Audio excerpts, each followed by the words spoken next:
मनु भंडारी जी की कहानी किस्सा नंबर 3 करतूते मर्दा का ये तीसरा हिस्सा है कहानी का। 2 खंड छोड़ के मैं आखिरी हिस्से का मैं पाठ कर रही हूँ। नायक एक प्रसिद्ध कथाकार।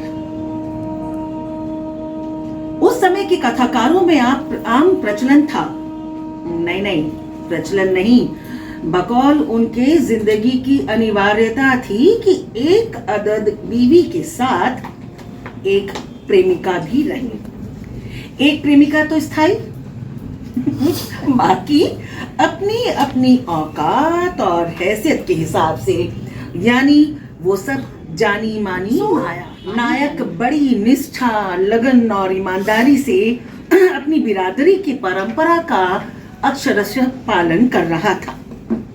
पर यहाँ एक संकट था। अब लेखकों के पास फिल्मकारों की तरह पैसा तो होता नहीं कि वे दनादन कपड़े, गहने और ऐशो आराम के सामान से बीवी का मुंह इस तरह ठूस दें कि बेचारी के मुंह से विद्रोह का स्वर तो दूर, बिल्कुल आवाज ही न निकल पाए। हाँ, आंसू जरूर निकलते रहते हैं, पर उनसे घर की शांति भंग होने का खतरा तो होता नहीं, सो उनकी कौन चिंता करे।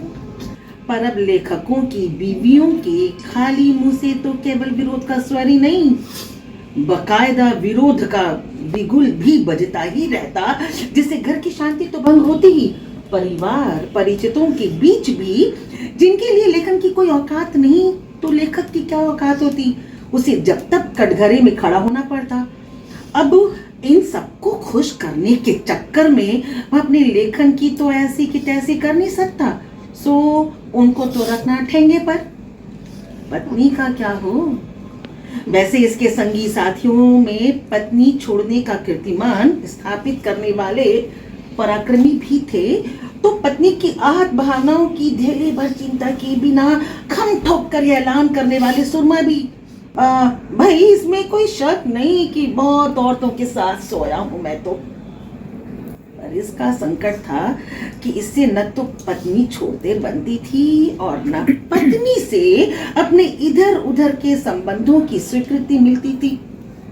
अब समझौता हो तो कैसे, क्योंकि इसको अपनी जिद निहायत गैरवाजिब जिद तो लगती थी। पत्नी की जिद एक निहायत बेतुकी जिद लगती थी, जिसके आगे झुकना न उसे उचित लगता था और न ही उसके लिए संभव था। ये तो ही भूमिका। अब असली कथा। शादी के 2 साल के भीतर ही नायक के दुचिते व्यवहार और झूठ सच के हथकंडों से घायल पत्नी और उसमें कई बार झगड़े हुए, पर मन पर पड़े घावों की मरहम पट्टी करने में कुछ ऐसी महारत हासिल कर रखी थी उसने कि हर बार सुलह। वैसे पत्नी और प्रेमिका के बीच संतुलन बनाकर दोनों को साध कर चलना तलवार की धार पर चलने से कम कठिन काम तो नहीं, पर अपनी चंटी चालाकी से गड़े झूठ में सने चुग्गे डाल डाल कर वो 2 साल तक तो ये किला भी फतह करता रहा। पर एक बार जब प्रकाशक से मिलने का बहाना कर प्रेमिका से मिलने शहर से बाहर गया, तो पत्नी ने असलियत जान ली और अपना सामान बटोर कर उसी शहर में रहने वाली अपनी माँ के यहाँ चली गई। 2 पंक्तियों में इस संबंध की इतिश्री करके अपने अलग होने की सूचना देकर अब समझ गया इस बार छोटे मोटे चुंगे से निपटने वाली नहीं, कोई बड़ा प्रलोभन डालना होगा। खुद तो जाएगा नहीं और उसकी अपनी ठसक। सो मित्रों को लगाया। पहले 2 मित्र गए, थोड़ा आक्रामक रवैया अपना कर फटकारा, चलो ये क्या बचपना लगा रखा है, हाँ? शादी कोई बच्चों का खेल है कि कल की और आज तोड़ दी। पर पत्नी पत्थर बनी बैठी रही। पहला बार खाली, अब दूसरा बार प्यार दुलार और फटकार के साथ, हम तुम्हें लेकर ही जाएंगे। हाँ, इस दृढ़ संकल्प की घोषणा के बावजूद पत्नी तो पत्थर की ही तरह बनी बैठी रही। एक मित्र ने नायक को सलाह दी, छोड़ यार, जब अपनी ही इच्छा से गई है तो तुम भी छुट्टी कर, हाँ? अरे प्रेमिका को ही पत्नी बनाकर ले आ। लेकिन नायक राजी नहीं। पत्नी तो उसे वही चाहिए थी और उसे पूरा भरोसा भी था अपने हथकंडों से ज्यादा आपात मस्तक अपने प्रेम में डूबी पत्नी की कमजोरी पर। तो बस लीजिए, थोड़े धीरज और तीर निशाने पर लगने की जरूरत थी। सो अब प्रयास का दूसरा दौर शुरू हुआ। बारी बारी से एक एक दो दो मित्र जाकर नायक की दुख की, व्यथा की और खासकर पश्चाताप की करुण कथाएं गढ़ कर सुनाने लगे। पत्नी ने माँ का घर तो नहीं छोड़ा, पर उसकी छलछलाई आंखों ने ये बात तो बता ही दिया था कि उसके पथराए दिल में दरारों का जाल बिछना शुरू हो गया है। आधा किला फतेह, अब फाइनल स्ट्रोक। मित्र लोग चाय कॉफी का चक्कर चलाकर उसे घर से बाहर ले आए और नायक के हवाले करते चले बने। अब आंसू बहाने की बारी नायक की थी। सो उसने बकायदा ग्लिसरीनी आंसू नहीं असली आंसू, और इतने तो बहा ही दिए कि पत्नी के दरार पड़े मुट्ठी भर दिल में बाढ़ ला दे। बाढ़ आई, पत्नी का गुस्सा और निर्णय सब उसमें धराशयी। किला फिर फतेह, पत्नी घर में, नायक आसमान में। पर इस घटना ने नायक को बहुत अधिक चौकस, बहुत अधिक सावधान जरूर कर दिया। उसने प्रेमिका के पत्र एक मित्र के पते पर मंगवाने शुरू कर दिए। अब पत्नी की खोजी कुत्ते वाली नाक वहां तो घुसने से रही। 5 महीने तक वो शहर से बाहर भी नहीं गया, यानी बिल्कुल राजा बाबू बना एक आज्ञाकारी पति की भूमिका निभाने लगा। पत्नी परम प्रसन्न, पति की सुख सुविधाओं में और अधिक इजाफा करने में तत्पर मगन। इधर पत्नी ने तो पहली बार पांव के नीचे रिश्ते की ठोस जमीन महसूस की, और उधर संबंधों का संतुलन गड़बड़ाने से प्रेमिका की ओर से नायक पर वो दुलतियां झड़नी शुरू हुई कि उसे अपने पांव के पैर के नीचे की जमीन खिसकती हुई नजर आने लगी। समझ गया कि अब इधर भी अगर जल्दी से कोई धांसू कार्यक्रम नहीं चलाया तो प्रेमिका के बिगड़े मिजाज और चढ़े मुंह को सहेजना संवारना मुश्किल हो जाएगा। कहीं बात आगे, ओहो आगे की बात तो वो सोच भी नहीं सकता था। नायक ने पत्नी के सामने प्रस्ताव रखा, डार्लिंग 1 महीने बाद तुम्हारी छुट्टियां शुरू हो रही हैं, इस बार क्यों नहीं हम किसी पहाड़ पर चलें? शादी के बाद हम कहीं गए भी तो नहीं। ओहो, पत्नी निहारा, वह अपनी जमा पूंजी टटोलने बढ़ाने में लग गई, नायक जगह तय करने में। इधर पत्नी का उल्लास चरम पर, उधर एक उपन्यास की थीम के आकार लेने से पति का उत्साह चरम पर। एकाएक एक उपन्यास कुलबुलाने लगा है दिमाग में, कुछ आकार भी लेने लगा है। अब जिस तरह सोच रहा हूं अगर उसी तरह लिखा जाए तो धूम मचा देगा ये उपन्यास। पत्नी उस धूम में गोते लगाने लगी। उस बेचारी के 7 पुरखे भी नहीं समझ सके कि धूम मचाने वाला यह उपन्यास उसके लिए धूमकेतु होने जा रहा है। पत्नी की छुट्टी शुरू होने के 15 दिन पहले ही पति ने प्रस्ताव रखा कि जाने की जगह तो तय हो गई, पर वहां ठहरने की जगह तय करने के लिए पहले ही वो वहां चला जाता है।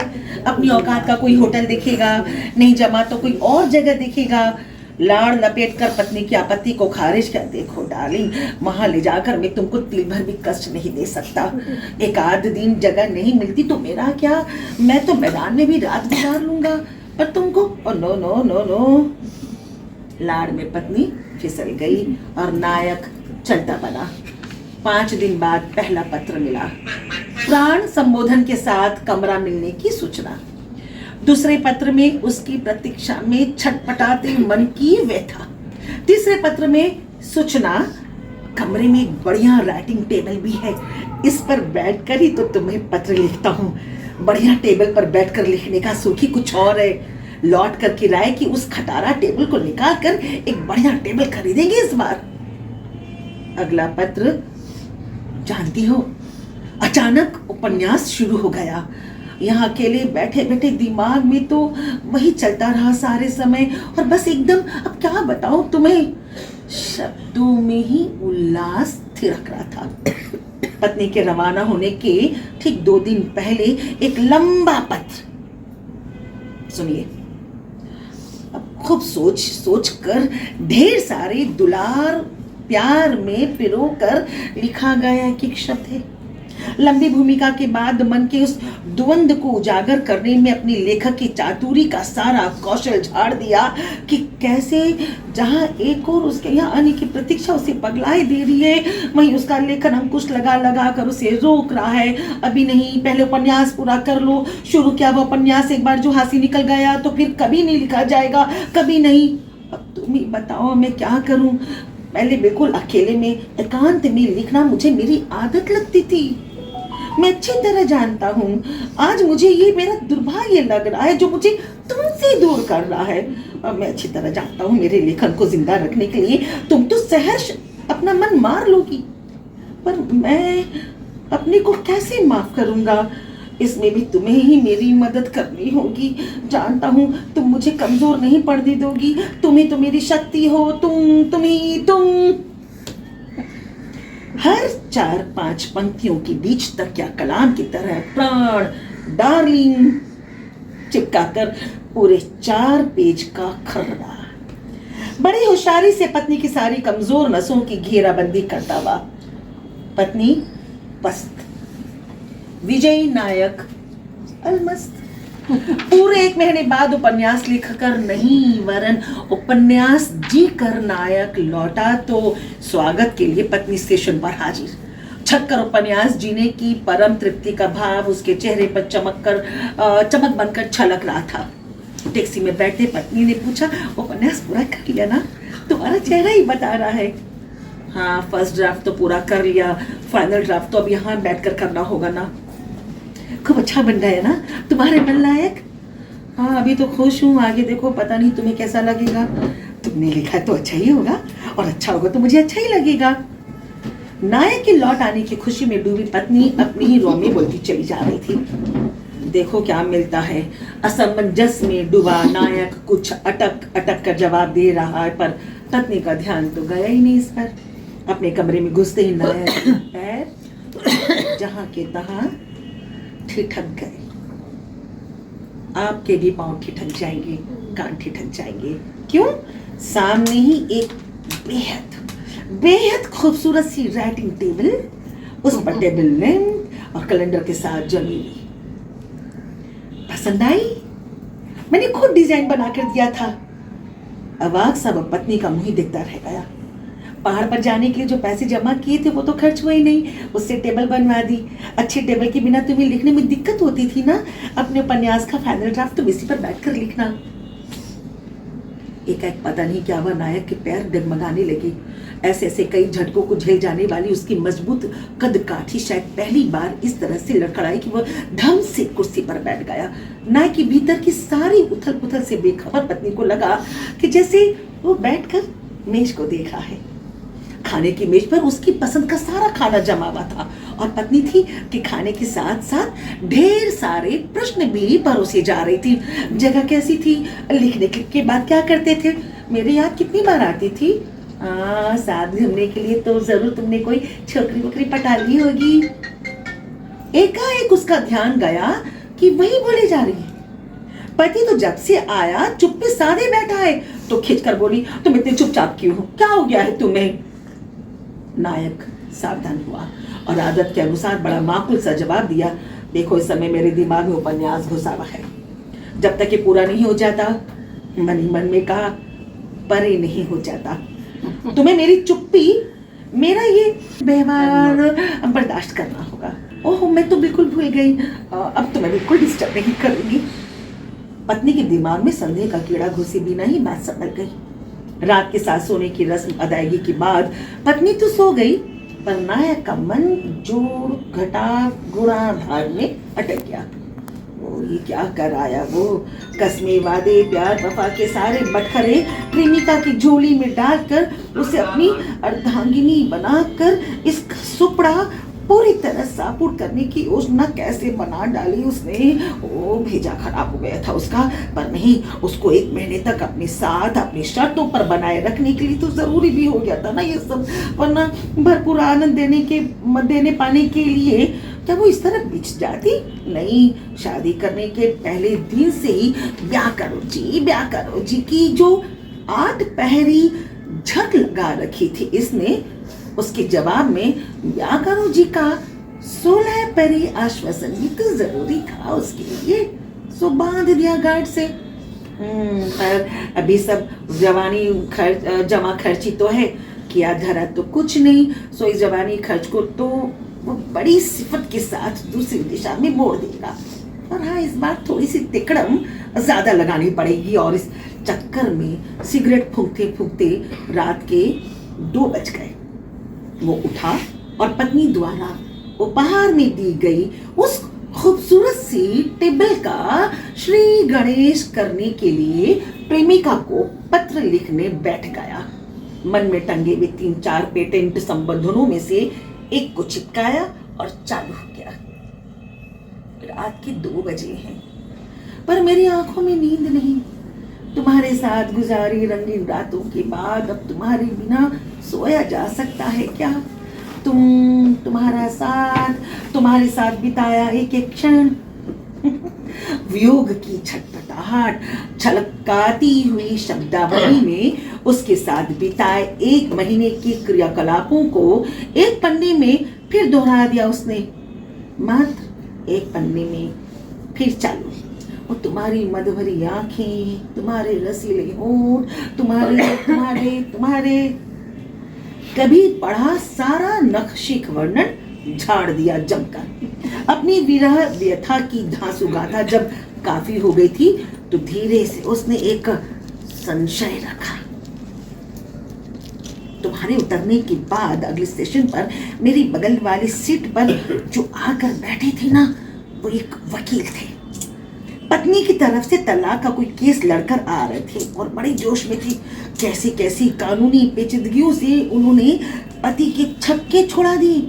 आसान है क्या बिना किसी गुनाह के पत्नी को छोड़ देना? उनका जोश मेरा नशा उतारने लगा। हमारी सारी योजना के बीच एक कानून भी है, इस पर तो हमने सोचा ही नहीं। और धीरे से पत्नी के पलड़े से खींचकर एक बटखरा वापस पत्नी के पलड़े में डालने की चतुराई पर उसने खुद ही अपनी पीठ थपथपाई। चिंता मत करना, कल ही मैं किसी कानूनी सलाहकार से मशविरा करके कोई रास्ता निकालूंगा। कि शाब्दिक आश्वस्ति उसे थमाई, पत्र समाप्त किया और फिर एक बदन तोड़ अंगड़ाई ली और अपने को भी आश्वस्त किया। कोई चिंता नहीं, जल्दी ही वो 3-4 बटखरे और खींचकर संतुलन बराबर कर लेगा। करता ही तो आ रहा है अभी तक। और निश्चिंत हो टांगे फैलाकर सो गया। थोड़ी ही देर में उसके खर्राटे कमरे में गूंजने लगे। अब निष्कर्ष, चूंकि मैंने 1 अंश पढ़ा तो 1 अंश के आधार पे निष्कर्ष में लेखिका कहती है कि मुझे भी पुरुषों के स्वर में स्वर मिलाकर यह बात गदा गदा होकर बिछ जाने को तैयार बैठी नासमझ मूर्ख लड़कियों औरतों से कहना है कि देखो, अगर किसी गीतकार के गीत पसंद आ जाए तो मजमे में बैठकर सुन सराह लो। कोई अच्छी फिल्म देखनी हो तो हॉल में देख लो या घर में बैठकर टीवी पर।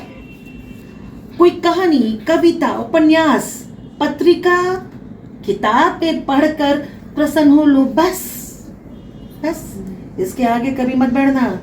इनको रचने वालों के पास तो कभी भूलकर भी मत जाना, और बहुत घेराबंदी करने पर भी इन्हें अपने पास कभी फटकने मत देना। भरोसे की जात नहीं है इनकी भी।